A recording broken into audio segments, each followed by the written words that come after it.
Season 2 is here, and is this the best episode of Block and Order we've ever recorded? Spoiler alert, yes.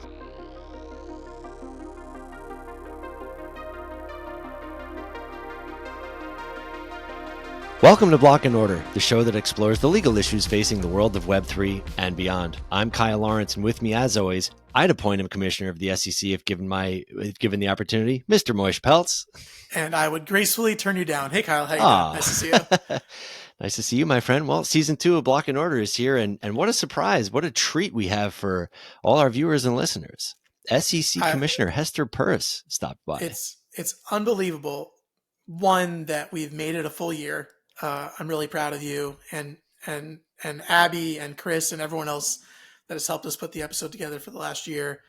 And wow, to have Commissioner Peirce on our own humble show is a real honor, and I'm really excited.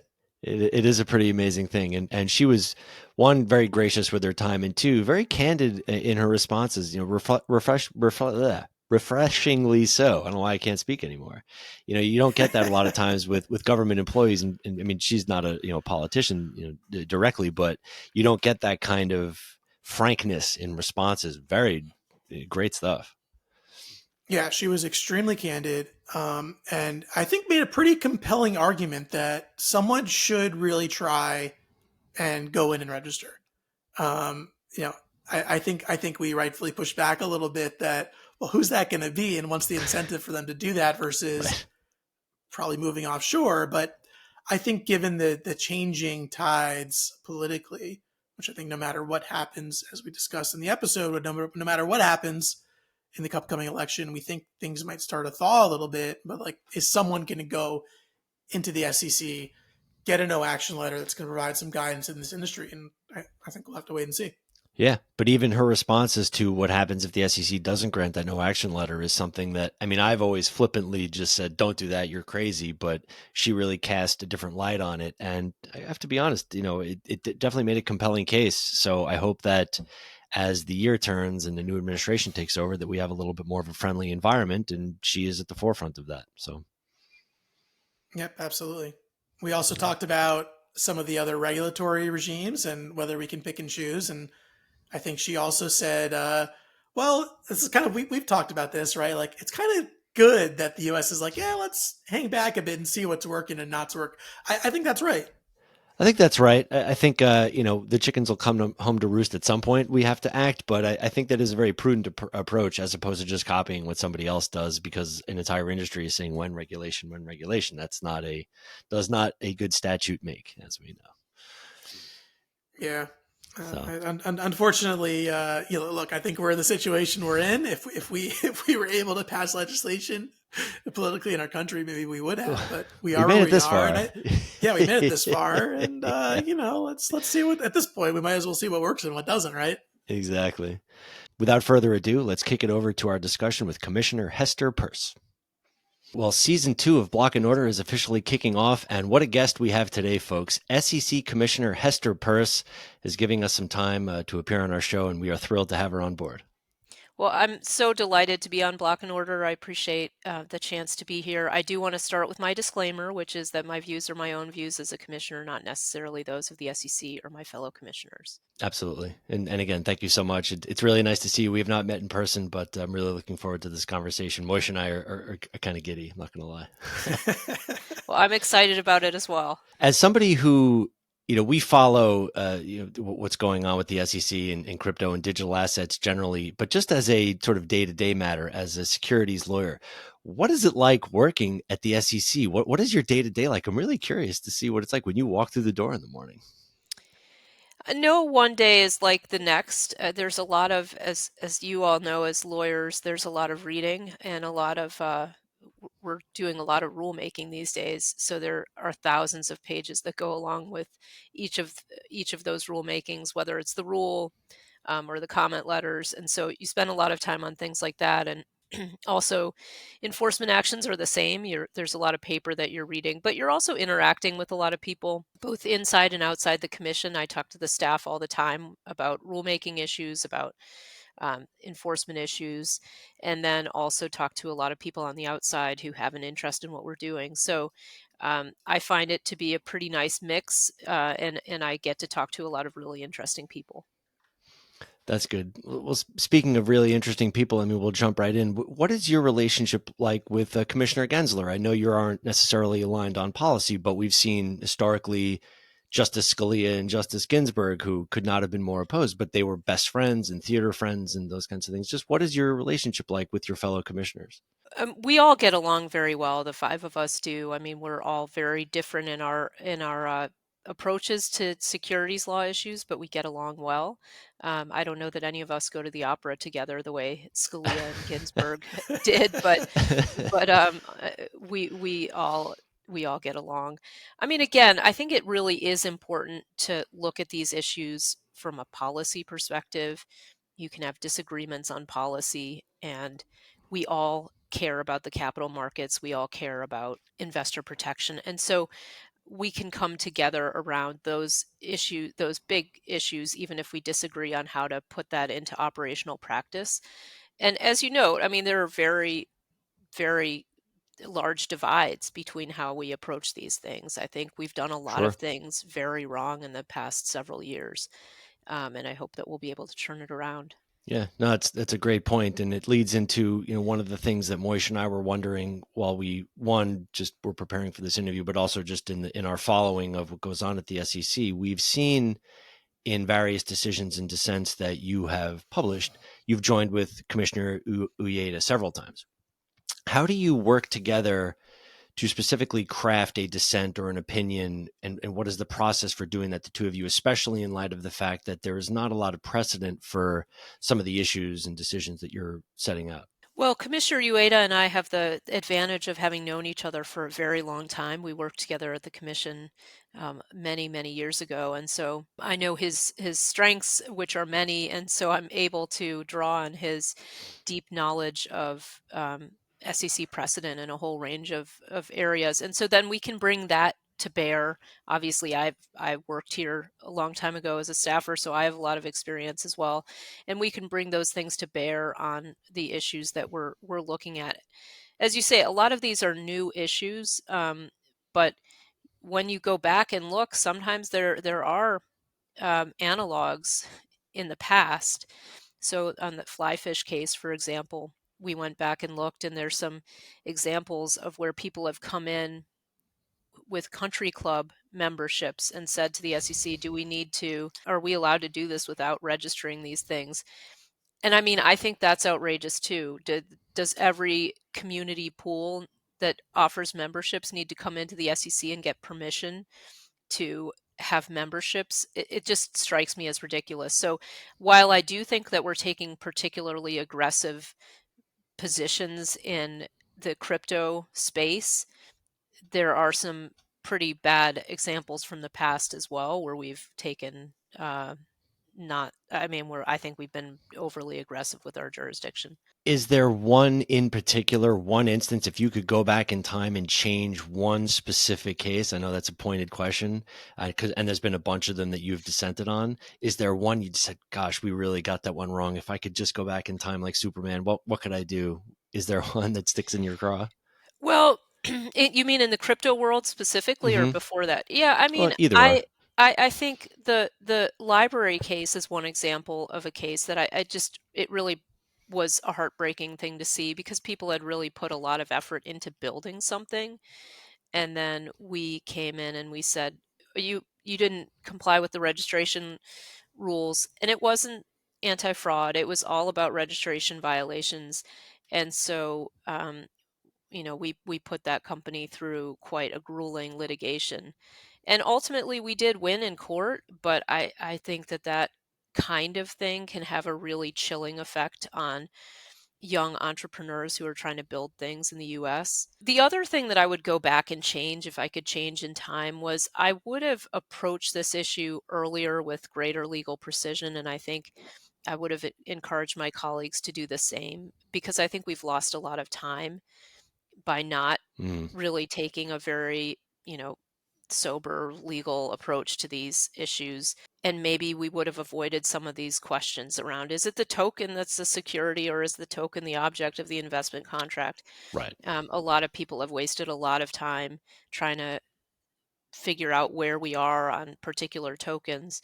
We could have provided guidance earlier that would have been very helpful. Yeah, no, that's a great point. I know LBRY is one that Moish and I have covered on the show. We've written articles about it, and it's something that we followed very closely, obviously. And if I remember correctly, the commission originally wanted a penalty of $44 million, and they ultimately settled on something like 111,000, which was all they had left in their account.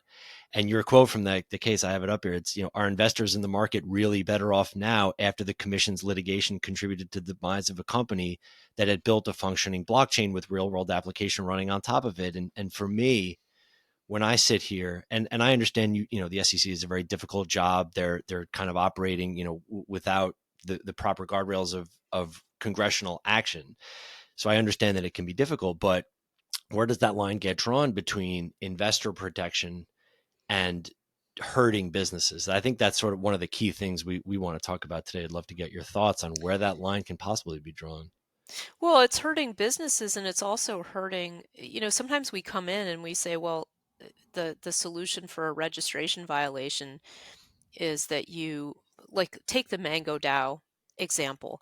I mean, there are a lot of strands to that, a lot of bad actors in that situation, but you look at that, and the solution is to say, okay, destroy all of the DAO's tokens. Is that a good result, or is that not a good result? And then there in some of these cases, there's sort of the idea that you're going to try to get things to stop trading on secondary markets. Does that Yep. help token holders, or does that hurt token holders? So I think this is a really difficult area for us as a commission to think about, because there are new, there are new features here, and thinking about how do we actually further the goal of protecting investors. It can be difficult to do that. So I think we're grappling with that now. Yeah, I mean, I've about the LBRY case. I mean, one of the comments you had there was also the proportionality to investor harm, and I think that the facts there of them appearing to come in and try and find a way to get this through, and then the result was the enforcement action, and then I think pairing that with impact theory and stoner cats.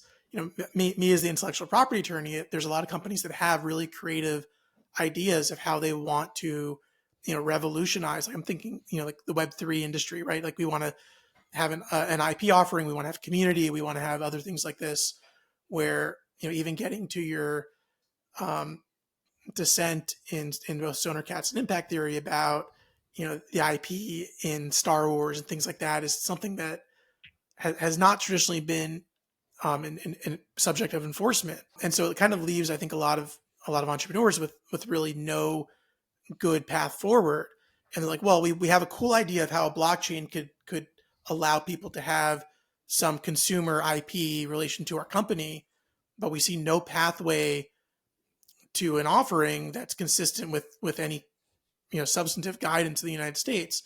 And so I guess my question is, one, do you think that's changing at all, given the kind of star map of both enforcement actions and dissents that has started to emerge, and then also now some judicial decisions? And like, what is an entrepreneur to do today, October 2024? Like, okay, this is the field of play. Like, should I even consider an offering in the United States, or not even an offering? I'm just selling an NFT that is an IP asset. So I'm not asking you to give them guidance, but like how does an entrepreneur even start to think about the framework here? It's a very important question, I think, because I think this is one of the reasons that we're not seeing the types of experimentation with NFTs that we would otherwise see in the US. And there are a lot of people who have ideas, whether it's a team that's trying to build a fan base, or an artist that's trying to figure out a way that she can continue to receive royalties on future sales of her work. Um, these are really, I think, potentially revolutionary um, things for the way that people connect with their fans, the way people get compensated for the creative work they do. And it is really hard right now to know where to go. Yeah, you're right. There have been some settlements, there have been some dissents, but I think it's still a very difficult landscape. You saw what happened. You mentioned Stoner Cats. The Fly Fish Club, I think, is another example where they had this interesting idea of sort of creating a relationship with the members of their dining club. And the result of the case was that really the NFT isn't going to be that point of connection anymore. And so I think if people are looking at this kind of thing for guidance, the guidance they're probably taking away is it's going to be really hard to experiment in the US with this. But here are a couple, I mean, one practical thing I would say is if you have an idea about how to use an NFT for something that you really think has nothing, it's not a securities offering in the view, then come in with, again, a very concrete plan of what you're going to do, conditions around what you're planning to do. You can ask for no action relief. And so I know that door, a lot of people have gone through that door and have been very discouraged. But if you have a use that you think you can really distinguish from any securities nature, then I do think it's worth trying to push the envelope a little bit. And I mean, that's not even really pushing the envelope, but I think it's worth coming in and saying to the SEC, hey, here's why we don't think that this is within your jurisdiction. I mentioned those country club statement staff positions in the past. I mean, you could do the same kind of thing and say, look, I'm just an artist trying to sell her art. And, Right. Can you give me a no action letter on this?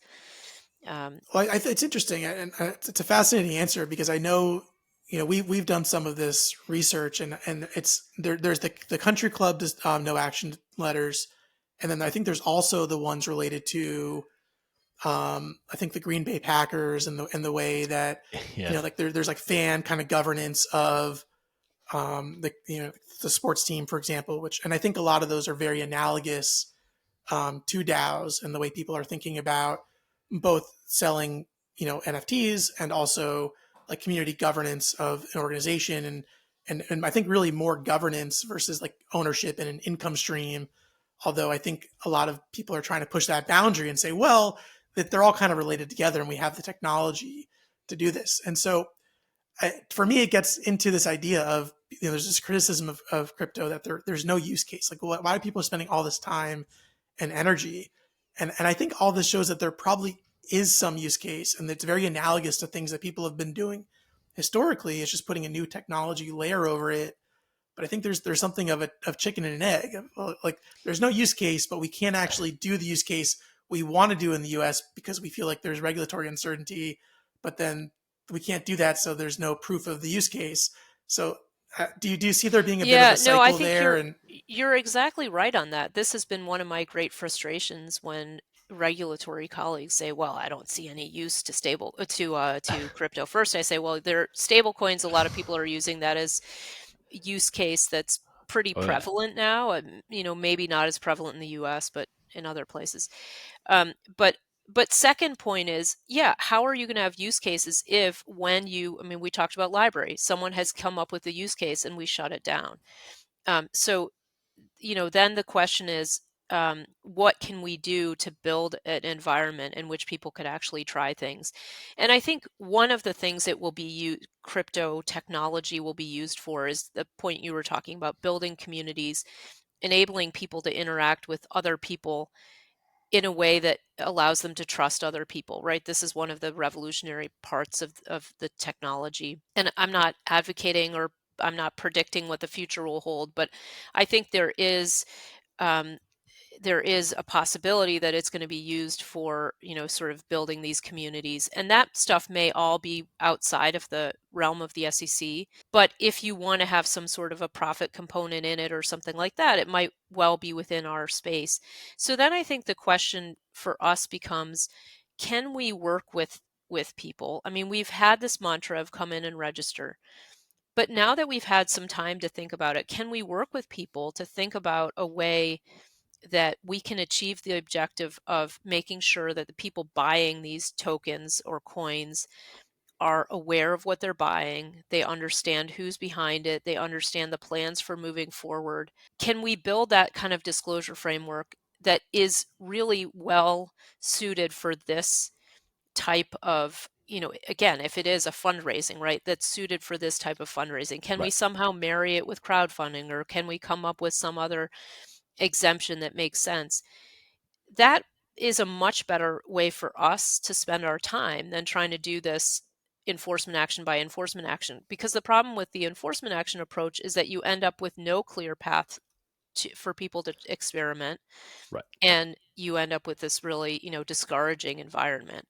So I really am encouraged that as people are thinking about this on the outside, when the attitude changes here in the SEC, we'll be able to put our heads together and say, okay, we can actually come up with a framework that makes sense. And that's a great answer. Thank you. In terms of crafting what that looks like, based on what other jurisdictions have done already, you have, the MiCA in the EU, markets and crypto assets regulation. We've seen the VASP Act in the Virgin Islands. We've had clients setting up entities there.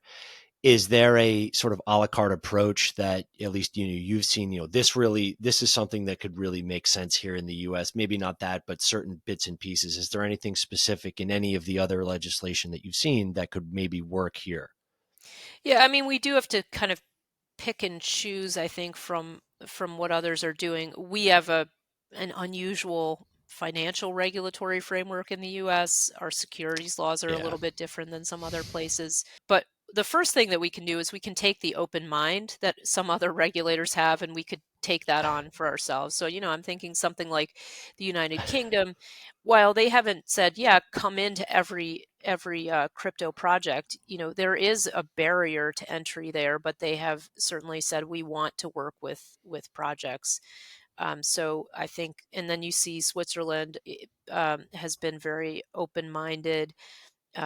Bermuda has tried to build a framework, and then you mentioned MiCA, of course, and that I commend Europe for being able to pull together a comprehensive regulatory structure. So I think there are elements of all those things that we can take. I'm sad that we've waited as long as we have to try to create something here in the US. The benefit that we have is that we can see whether some of these things work or don't work. I think it's too early to tell with respect to MiCA how that's going to play out, and it'll play out differently in different jurisdictions within Europe. But I think we can watch and learn from what others are doing.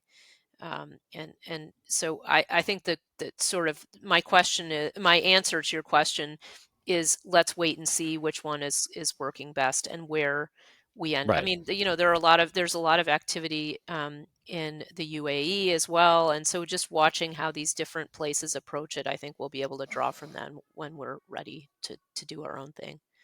Yeah, always beneficial to see the sort of downstream effects for how these things play. I mean, you see this all the time. Without getting political, you watch the news and it's like, well, this legislation passed yesterday, and the world didn't end today. Therefore, the legislation is good. It's like I don't think that's how that works. So that's definitely a prudent approach that I welcome. But to harken back into something you were talking about before about welcoming people to come in and maybe discuss a no action letter or present their case as to why the thing that they're selling is not going to be an investment contract falling under the purview of the securities laws.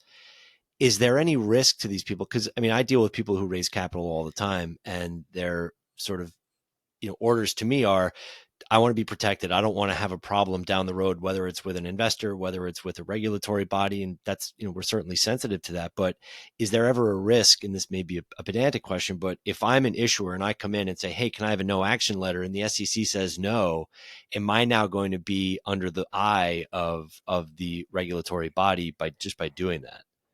Well, I mean, I think that's certainly true. You've raised your hand and you're getting attention. But I think when you get a no from the SEC, usually it's a no because your conditions aren't Hmm. what we want. So you can come back in with revised conditions. Typically, it is important to remember you've got to think about all the prongs of the securities definition, not just Sure. the Howey test and the investment contracts. But yeah, I mean, I think it's not a one, you come in one time, they say no, and then you have to leave. You can come back. That said, one of the things that the SEC has not been great about is really understanding the value of time. And the Mm, fact that a lot of these projects are, they want to launch because they need to have a revenue stream coming in. Their money is drying, the money that they got funded with is drying up, and they need to be able to commercialize something. Um, and that's something I really think we need to address, not only in crypto, but more broadly, of just really speeding up the process so that people can come in, get an answer, whether that answer is yes or no. And if it's no, then tell me where the problems are so I can go back, figure out a sure. solution to those, come back in. Um, and so we have work to do on our side. But yeah, you can come in. I mean, I think you really have to have everything buttoned down before you come in. You're not going to come in and get legal advice. And I do, in this environment, I have trouble telling people, the come in and register mantra is so tired now. And so I don't want to deny that there are real problems at the SEC. We have not been using our brilliant securities lawyer regulatory minds to tackle this problem. We've been shunting everything to enforcement, and that's just a sad reality. But I think that has to change, because I think there has to be a recognition that, one, even if you think all of this stuff is garbage and should not be in existence, an enforcement strategy is not going to get you there, because you cannot put enough lawyers on this to go after everything.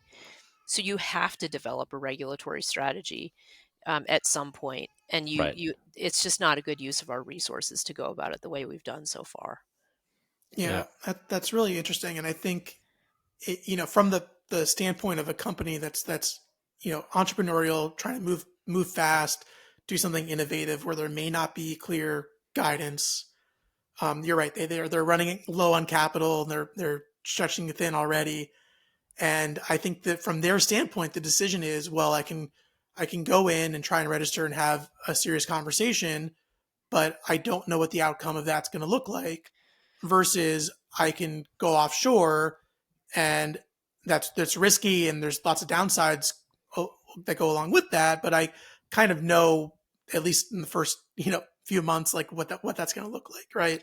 I have a Yeah. pathway to starting Yeah. up, I mean, that's one and of the so reasons that I suggested that we have some like a micro innovation sandbox type thing that could marry up with. So say you decide we're going to go do our project in France, and here's how we're going to do it in France, but um, we want to also try it in the US. If we had this kind of thing where you could come in and say, okay, this is what we're doing in France, we're going to do the same thing here, we're letting you know about it, we'll provide you um, data to tell you how it's working, then we could have a cross-border experiment going on. It would be limited in size. Um, and I think that might be a way to sort of force our hand to move a little faster, but also allow people who are trying things overseas to at least dip their toes in here in the US. I think that would be great. And I think the idea, I mean, we were talking, Kyle, on a previous episode about, basically the people are being screened off of a lot of these offerings, and people, whatever happens, people are using VPNs to get around them. I think instead of saying, people using a VPN to get around, there would be some sandbox. Okay, this offering's happening in an offshore jurisdiction, but pursuant to some exemption, they're going to allow U.S. people to register with these conditions. Yeah. I think would be I don't know that anyone's even thought of doing that, but that would be great. I mean, my bigger concern is less on the actual issuers, which I think is its own problem, and I think there's things wrapping through Congress, and who knows what will happen. But I think eventually, you're right. We'll learn from the other jurisdictions and make our own version of it, and we'll get there. It might just take another year or two, hopefully less, but I don't think so. But my more immediate concern is the downstream effects of all the other startups in this ecosystem that are seeing their peers go and do an offering offshore, and then they say, hey, I want to have a commercial relationship with your company. I want to provide you a service, and you're going to pay me at least partially in your token. And that company, their vendor, which has moved offshore, says, no, I can't pay you in my token because you're a US company and I'm not, and I don't want to have a nexus with you. And that's where I think there's not very much discussion about the downstream effects of saying, all right, you can go in and register, or you can go offshore. That's kind of your decision. Great. Like you take that the way you want. But then I think what it does is it forces the rest of the community that maybe isn't even offering a token, but just wants to interact with this ecosystem. And this could be small startups, this could be big, mega companies, but that want to do something responsibly. But now we're being told, oh no, you also have to go offshore, or you just can't even work with us because you're a U.S. company.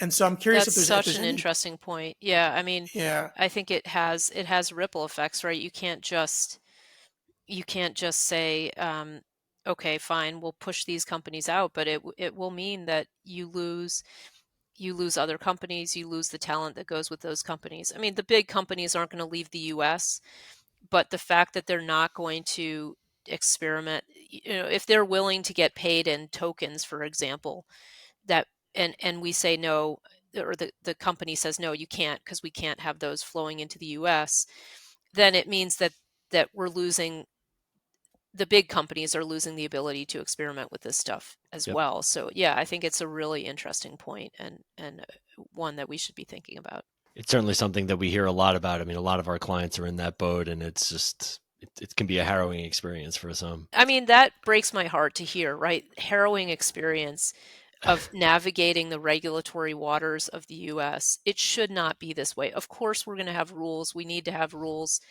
But you never want to put people in the position where they are scared to start a business or do business here because they don't know how the rules are going to play out. That's exactly right. One of the conversations I have, and it's something that kind of dovetails into what you were talking about before, about we will find the way in which you can do this in a compliant manner. And the reality is when I try to explain to people, okay, this could be an avenue for you to go in and register.